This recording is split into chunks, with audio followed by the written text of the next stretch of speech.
nous voilà enfin arrivés à Carthagène après plusieurs mois en fait où on visait cette ville, tout simplement parce que c'est le passage obligé pour nous rendre en Amérique centrale. Et donc la première chose qu'on a faite à Carthagène, c'était de faire quelques petits travaux sur Oscar. Bon, aujourd'hui, nous sommes à Carthagène et c'est la journée maintenance sur Oscar.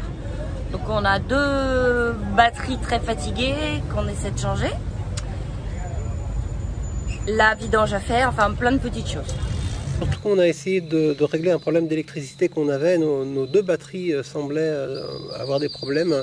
Donc on a changé l'une et l'autre, et en particulier, et c'était l'intérêt d'être à Carthagène, on a changé la batterie de service parce que depuis un an, depuis une saison entière, on était avec une batterie qui n'était pas une batterie GEL ou AGM, c'était une simple batterie de voiture un peu améliorée et qui nous aura quand même bien servi. Mais il était temps de la changer pour une batterie véritablement adaptée à des panneaux solaires, ce qu'on a pu faire à Carthagène parce que c'est une ville suffisamment grande pour ça. Bon, deuxième batterie changée. Maintenant, nous allons chez Monsieur Caoutchouc, non? Todo Caoutchouc, je crois, pour acheter... Non, c'est là, Todo Caoutchouc, je le vois. Mais il fallait hier, j'ai pas trouvé. Pour acheter les sustantes de pot d'échappement, là, ces trucs-là là, qui pètent régulièrement. On avance, on avance.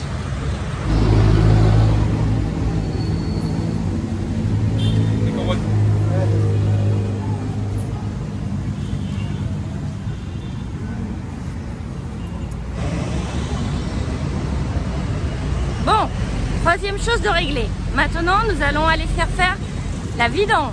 Graissage. Le graissage. Alors on a fait une sorte de vidange-graissage, c'est le minimum. Hein. Ce qui nous amène toujours à découvrir des garages locaux. Celui-ci était extrêmement difficile d'accès, mais bon, on y est arrivé. On s'est rendu à Carthagène parce qu'on voulait prendre contact avec le transitaire. On voulait se présenter et qu'il nous assure que le bateau avait bien lieu un certain jour, puisque on avait une date qui avait d'abord été prévue il y a longtemps, hein. Puis cette date avait été avancée de 15 jours, puis reculée de 15 jours. Donc on s'est dit la meilleure chose à faire, c'est de se présenter et de s'assurer. Ben, du moins, on avait jusqu'à présent que des contacts par mail hein, avec une compagnie qui est IVSS UK, qui est une compagnie très sérieuse, mais il était aussi important de prendre contact localement et puis de régler certains problèmes. Il fallait présenter des papiers d'identité, il fallait faire une partie du paiement, et il fallait se mettre d'accord très concrètement avec les gens qui connaissent le port sur la marche à suivre. Donc c'était la double raison pour laquelle on était à Carthagène. C'était pour cet aspect du transit et les petits travaux sur Oscar. En tout cas, on a été rassurés, on était bien inscrits, le bateau partait bien, je crois qu'on avait à peu près une semaine. Donc on s'est dit qu'on n'allait pas rester à Carthagène et qu'on allait en profiter pour aller un petit peu au bord de la mer.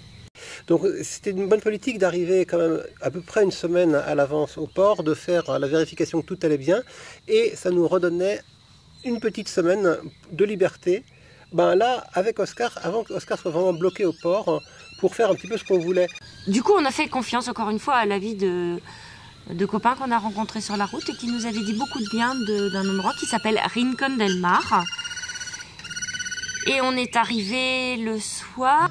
Alors qu'il y avait une messe sur la plage, c'était vraiment très très joyeux. Et dès le lendemain matin, on s'est dit qu'il fallait profiter tout de suite et on est allé sur une île qui s'appelle Tintipan. La raison pour laquelle on est allé tout de suite, c'est que on savait bien qu'on avait à peu près 5 jours sur place, 4, 5, 6 jours en fonction du dernier décalage possible du bateau. Et donc il valait mieux utiliser un bloc tout de suite de 3 jours pour partir sur une île parce qu'on ne pouvait pas forcément y aller et venir facilement, ça coûte assez cher d'y aller. Donc on y allait tout de suite dès qu'on est arrivé à Rincón del Mar. Et pour s'y rendre, en fait, le moyen le plus économique, c'était de ne pas prendre un bateau direct pour cette île, mais de s'adjoindre à un tour qui fait un tour de plusieurs îles et nous de ne pas revenir en fait sur la côte, mais de rester tout à fait au bout du tour sur l'île de Tintipan. Et en passant, on s'arrête à Santa Cruz del Islote qui est l'île la plus peuplée du monde, enfin l'îlot le plus peuplé du monde. Donc là, il y a 600 habitants qui sont agglutinés sur l'équivalent d'un stade de foot. Enfin, en tout cas, c'est impressionnant puisque tout est absolument constructible. Et là, il n'y a pas le moindre mètre carré de perdu.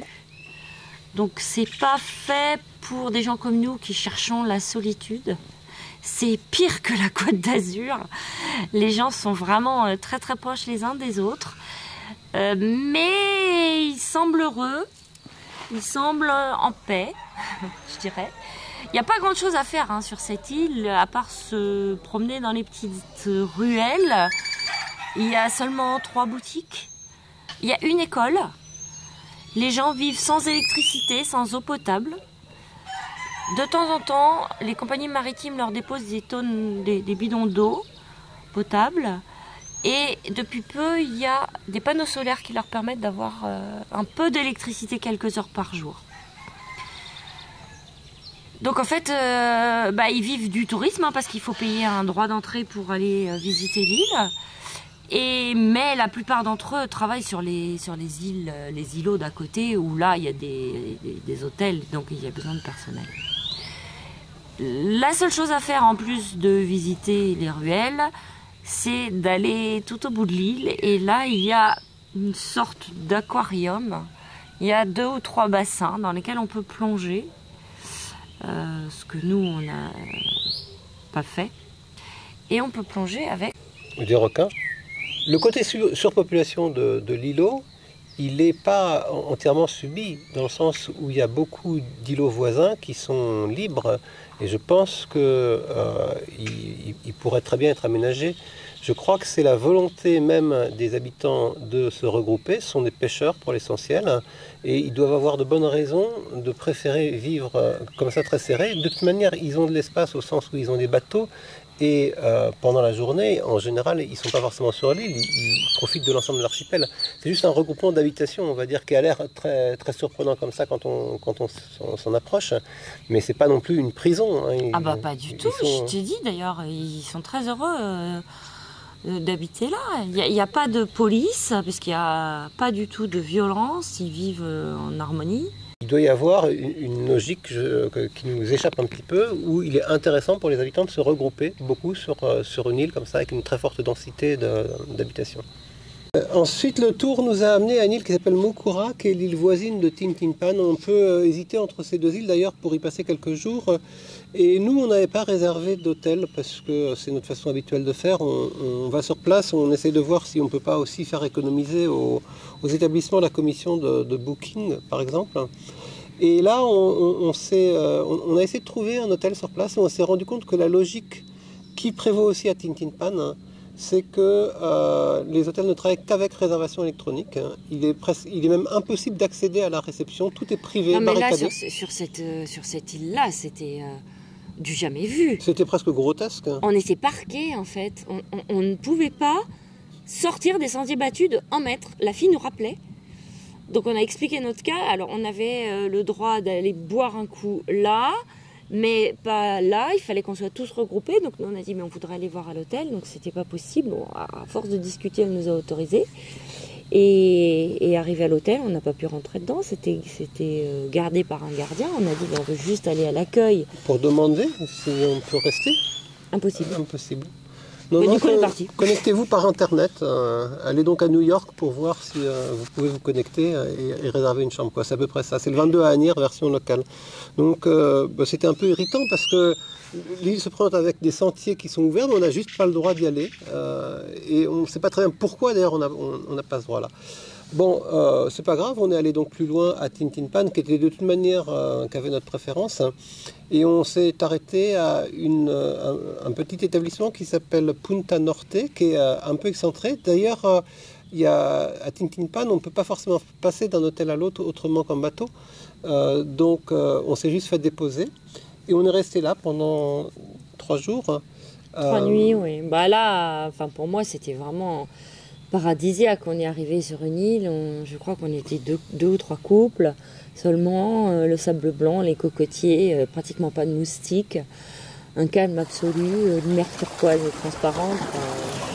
Voilà. Alors le petit défaut de cet hôtel, c'est qu'il est, comme son nom l'indique, à une pointe, la pointe nord de l'île, Punta Norte. Et donc tous les bateaux qui font le tour de l'île, puisqu'on se déplace exclusivement en bateau là-bas, sont obligés de passer au ras de la pointe. Et donc il y a un peu de nuisance sonore des moteurs de bateaux. Après, ça reste des petits bateaux locaux, hein, c'est pas méchant. Mais il n'y a pas un calme absolu à cause de ça. Sinon, c'est cocotier et sable blanc, quoi. Donc là, c'est un endroit idéal pour ça. Alors c'est un peu cher, mais pas non plus impossible. Après, le restaurant, c'est des prix qui sont complètement corrects, parce qu'on n'a pas le choix, il n'y a pas de boutique, donc on est obligé de manger chez eux. Non, c'était vraiment très relaxant et vraiment bien, parce que comme on savait qu'on allait repartir, qu'on quittait l'Amérique du Sud, on quittait ce continent-là, on ne savait pas trop ce qu'on allait trouver de l'autre côté, donc moi j'étais contente quand même de me poser 3 jours. Le snorkeling est possible, mais de qualité assez moyenne. Il faudrait reprendre un bateau pour aller faire du snorkeling sur la barrière récifale qui est à quelques centaines de mètres de là. On peut aussi faire de la plongée sous-marine, ce qu'on n'a pas fait nous. Donc on peut quand même noter que c'est pas une destination où le snorkeling au bord de la plage est exceptionnel. Oh, t'as quand même vu quelques petits poissons, mais... Des petites choses. Des toutes petites choses. Et puis on est retourné donc à Rincon del Mar. Et là, il y a une activité qui est proposée, c'est d'aller voir du plancton luminescent. Donc on part le soir, je sais plus, vers 17h, je crois, avant le coucher du soleil, on prend un bateau. Et on arrive d'abord sur une première petite île, l'île des oiseaux, comme il y a partout. Et là, ce sont des cormorans qui viennent s'installer pour y passer la nuit. Et c'est lorsque nous étions près de cette petite île aux oiseaux qu'on a vu le soleil se coucher. Et puis, on est allé dans une sorte de lac intérieur pour voir ce plancton luminescent. Mais notre bateau, il a eu un petit problème, mais on est tombé en panne. Ah, rien de grave, parce qu'en fait, comme c'est le tour que tout le monde fait à Rincon del Mar, il n'y a en fait pas un seul bateau, il y en a plusieurs. Donc on s'est facilement fait dépanner et on s'est fait tracter jusqu'à l'intérieur de cette lagune. Ben, le problème, c'est qu'il faisait nuit noire et qu'on voyait quand même plus rien. On était en train d'éclairer tous avec nos téléphones portables. En ce qui concerne le plancton luminescent, on n'a pas d'image à vous montrer parce que c'était complètement impossible de filmer. On a bien essayé, mais ça ne marchait pas. Alors ça se présente comme une sorte de poudre. C'est ce plancton luminescent-là, c'est pas des paillettes, hein, c'est tout petit, c'est comme si c'était du sable lumineux qui était dans l'eau et qui apparaît quand on tape, quand on fait un mouvement. C'est ça, on se met dans l'eau et on bouge les membres. Et là, ça fait des filets lumineux, un peu comme les photos... Les photos avec des filets, oui. Parce qu'elles sont prises à une vitesse lente. Hein, ouais, exactement. Pendant la nuit. Bon, voilà. L'eau étant chaude, c'était bien. Et puis surtout, il faut le faire quand il n'y a pas trop la pleine lune. Quand il n'y a pas la pleine lune pour pas qu'il y ait de pollution lumineuse. Donc on était limite, mais c'était bien. Et puis en descendant, on a discuté avec le gars qui nous avait emmené en bateau pour savoir ce qu'on pouvait faire à Rincon del Mar. Et il nous a dit, mais j'ai mon frère ou mon cousin, parce que c'est jamais très clair, qui peut vous emmener dans la mangrove. Donc le lendemain matin, nous voilà partis sur la mangrove. Là, ils sont un sens de l'identité de marque qui est remarquable parce qu'ils s'appellent Mundo Verde et ils sont bleus. Voilà, ils sont verts, ils sont améliorés. Ah ouais. Là, ils sont jaunes. C'est une mangrove. Non, c'est une mangrove, donc je l'ai déjà dit, mais moi j'aime bien. C'est tout calme, on a vu beaucoup d'oiseaux, beaucoup de hérons différents, au moins 3 espèces. Ça s'appelle Monde Verde, cette petite association qui fait ça. Et ils ont fait un énorme travail de nettoyage. Ils ont tout nettoyé, donc on navigue à travers des canaux propres. Et puis ensuite, il arrête son petit canoë et il nous emmène nous promener dans des espaces ouverts. Il nous explique un peu les arbres, les essences des arbres différentes. Et on arrive à un endroit où il y a des paresseux. C'était nos premiers paresseux. Alors, les paresseux, franchement, c'est difficile de les voir tout seuls. Donc les gars, ils sont habitués, et j'imagine qu'ils ne changent pas tant de temps que ça d'arbres, mais ils sont tout en haut des arbres, et on voit une boule de poils, et comme ils dorment 90% du temps, c'est quand même pas très facile, quoi. Donc on a vu les paresseux, et on lui a dit, mais est-ce qu'éventuellement on peut revenir tout seul? Il nous dit, non, il faut obligatoirement revenir avec nous, reprendre un guide. On lui dit, bon, on va le faire avec toi. Et puis bon, il est allé prévenir qu'on reviendrait le soir. Et on a eu une chance incroyable. C'est que là, vraiment pas très loin de nous, il y avait une maman avec son bébé et qui était en phase d'éveil puisqu'elle voulait se nourrir et que le petit cherchait à se nourrir. Donc c'était merveilleux. Normalement, c'est difficile de voir les bébés parce que les mères sont très protectrices, hein, et elles les cachent dans leur pelage, en fait, entre leurs 4 membres.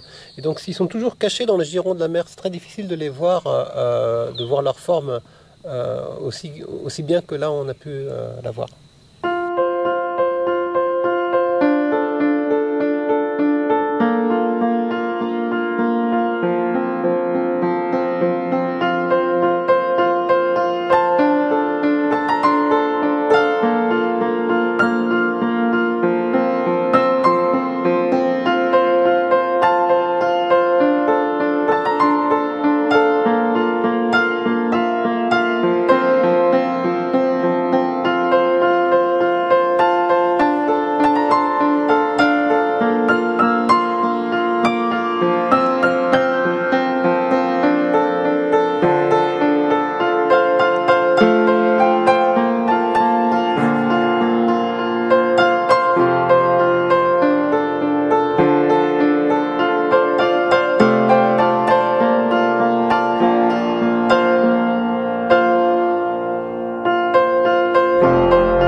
Après, on s'est payé le luxe de se prendre un hôtel parce là, il faisait excessivement chaud.